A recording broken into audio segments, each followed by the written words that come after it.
Hi guys, welcome back once again. Advice for today's is pumatol ayon sa nararapat.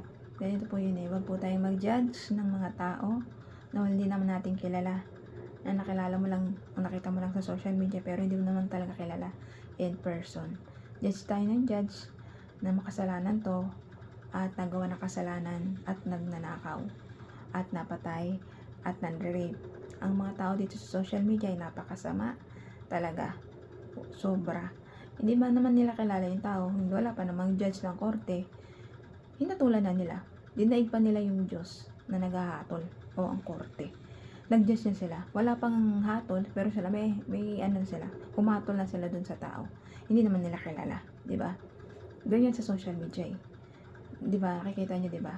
Ang mga tao dito, binabayaran para manghusga ng mga hindi naman nila kilalang tao, di ba? Para manira, para malaman ng mga ibang tao hindi walang nakakalam, ay si ganyan nagnakaw yan. Pero wala namang husga ang korte, kasi talagang ninakaw, di ba? Example na lang natin, ang ating Vice President, di ba?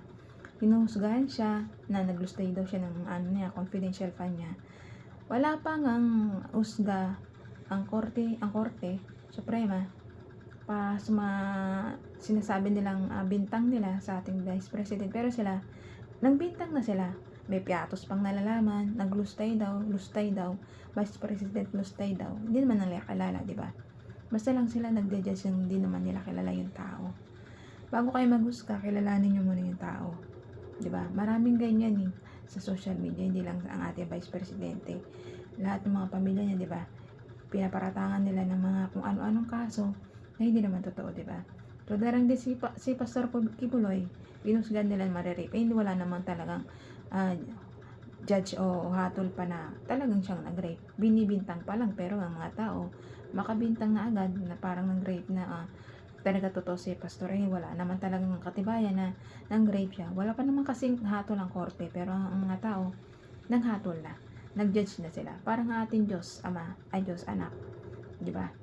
Ang Diyos Anak, hinatulan na ng tao nang walang dahilan. Basta nainggit lang ang mga pare sa kanya kasi nagawa siya ng mga himala. Nagpapagaling siya, bubuhay siya ng patay, at pagpapagaling siya ng mga bulag at may ketong, may mga sakit, diba? Pero ang mga tao, hinusgahan siya nang walang dahilan na siya daw yung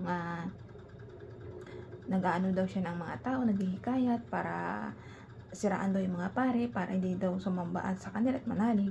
Totoo naman, mali naman yung mga bintang ng mga pare na yun. Kung sila nga yung gumagawa ng mga katarantaduhan, mas binibintang nila sa ating Diyos Anak na si Jesus Christ, na wala namang ginawa kundi mapabuti tayo at maligtas tayo sa impyerno. Ang mga pari na yan na hinusgahan agad ang ating Diyos Anak, sila talaga ang savage na makasalanan.